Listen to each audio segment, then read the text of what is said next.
आनंद मोहन सिंह के द्वारा, ये भी एक सच है। चिराग पासवान ने भी कहीं न कहीं आनंद मोहन को निशाने पे लिया। आनंद मोहन सिंह के बारे में ये कहते हुए नजर आते हैं कि ये कहीं से नहीं है, और कहीं न कहीं उनके जख्मों पे नमक छिड़क देते हैं। चेतन आनंद ने दिया कि पिता के बारे में आप अगर ऐसी बातें करेंगे तो हम भी आपको मुंह तोड़ जवाब देंगे। कहीं न कहीं चिराग पासवान को उन्होंने मुंह तोड़ जवाब दिया।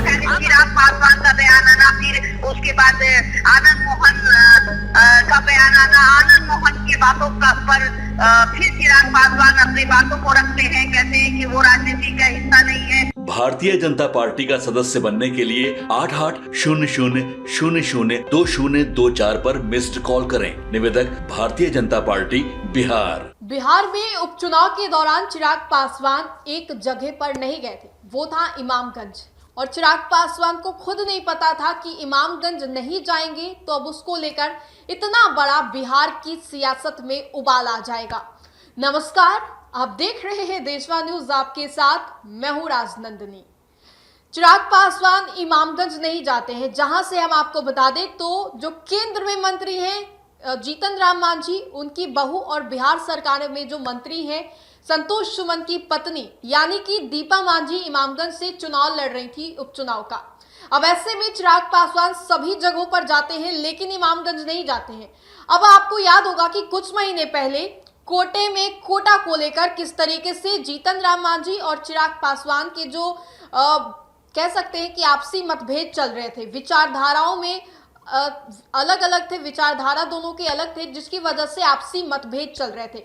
अब ऐसे में हम आपको बता दें तो इमामगंज चिराग पासवान नहीं गए। और जब हमने भी संतोष सुमन से बातें की थी तो संतोष सुमन ने कहा था कि चिराग पासवान जरूर आएंगे उपचुनाव में प्रचार प्रसार को लेकर, लेकिन चिराग पासवान नहीं जाते हैं। अब हम आपको बता दें तो आनंद मोहन और चिराग पासवान के बीच में जुबानी जंग की शुरुआत हो गई है, क्योंकि आनंद मोहन ने ये कह दिया है कि चिराग पासवान के नेता हैं या नहीं हमको नहीं पता, चिराग पासवान एनडीए का हिस्सा है या नहीं, क्योंकि इमामगंज में नहीं गए, दलित का वहां से कैंडिडेट था इसलिए नहीं गए, खुद एक पासवान समाज से आते हैं, आखिरकार वो क्यों नहीं गए। अब इसको लेकर हम आपको बता दें तो जो जंग आनंद मोहन और चिराग पासवान के बीच में चल रही थी, जंग के दौरान अब चेतन आनंद ने छलांग ले रही है। हमने आपको पूरा मामला भी बताया और इसी मुद्दे पर बातचीत करने के लिए हमारे साथ जुड़ चुकी है देशवा न्यूज की brand ambassador Babita Mishra. Ma'am, आपके पास क्या कुछ जानकारी है, क्योंकि अभी जिस तरीके से आनंद मोहन और चिराग पासवान के बीच में जुबानी जंग चल रही थी, अब चेतन आनंद ने ये कह दिया है कि चिराग पासवान मर्द है तो मर्द की तरह रहे। इस तरीके से आनंद मोहन कल आते हैं और आनंद मोहन सिंह कहते हैं कि भाई देखिए, जो चिराग पासवान है वो जहाँ इमामगंज में वो नहीं जाते, एनडीए में जहाँ पर दलित की संख्या ज्यादा है, पासवान की संख्या है, वो वहाँ नहीं जाते। तो कहीं न कहीं जिस तरीके से चिराग पासवान को घेरा गया आनंद मोहन सिंह के द्वारा, ये भी एक सच है कि आखिरकार इमामगंज चिराग पासवान नहीं गए, हमसे उनको क्या नाराजगी थी, या फिर ये नाराजगी एनडीए को कितना खलेगी, ये आने वाले जो चुनाव है इसमें पता चलेगा। दूसरी बात, चिराग पासवान ने भी कहीं ना कहीं आनंद मोहन को निशाने पे लिया। उन्होंने कहा कि आनंद मोहन एनडीए के हिस्से में नहीं आते, उनके परिवार के कुछ लोग एनडीए में है, ये उन्होंने कहा कि आनंद मोहन राजनीति में सक्रिय नहीं है, तो उनको इन सब बयानबाजी नहीं करनी चाहिए। आई थिंक यही वर्ड उन्होंने इस्तेमाल किया, राइट? जी बिल्कुल। चिराग पासवान ने साफ तौर पे उनके जख्मों पर कुरेदा और ये भी कहा है कि वो अब तो चुनाव भी नहीं लड़ सकते हैं, तो हम पर सवाल कैसे उठा रहे हैं। लेकिन अब चेतन आनंद सक्रिय नजर आ रहे हैं और वो जवाब दे रहे हैं चिराग पासवान को। बिल्कुल, अगर पिता का जिस तरीके से आपने देखा होगा कि पशुपति पारस जब चिराग पासवान को नजरअंदाज करके उनको उनसे सत्ता छीन ले, मतलब जब चिराग पासवान को नजरअंदाज कर दिया गया और पशुपति पारस ने मतलब उनके कार्यालय को काबिज किया और उस पर कब्जा जताने की कोशिश की, अब वो पिता के कार्यालय पे पुनः अपना अधिकार स्थापित करते हैं, तो जाहिर सी बात है कि एक बेटे में वो दर्द दिखता है और ये जुबानी जंग हो गई है। कहीं ना कहीं एक तरफ आप देखिए कि चेतन आनंद जब जिस तरीके से चिराग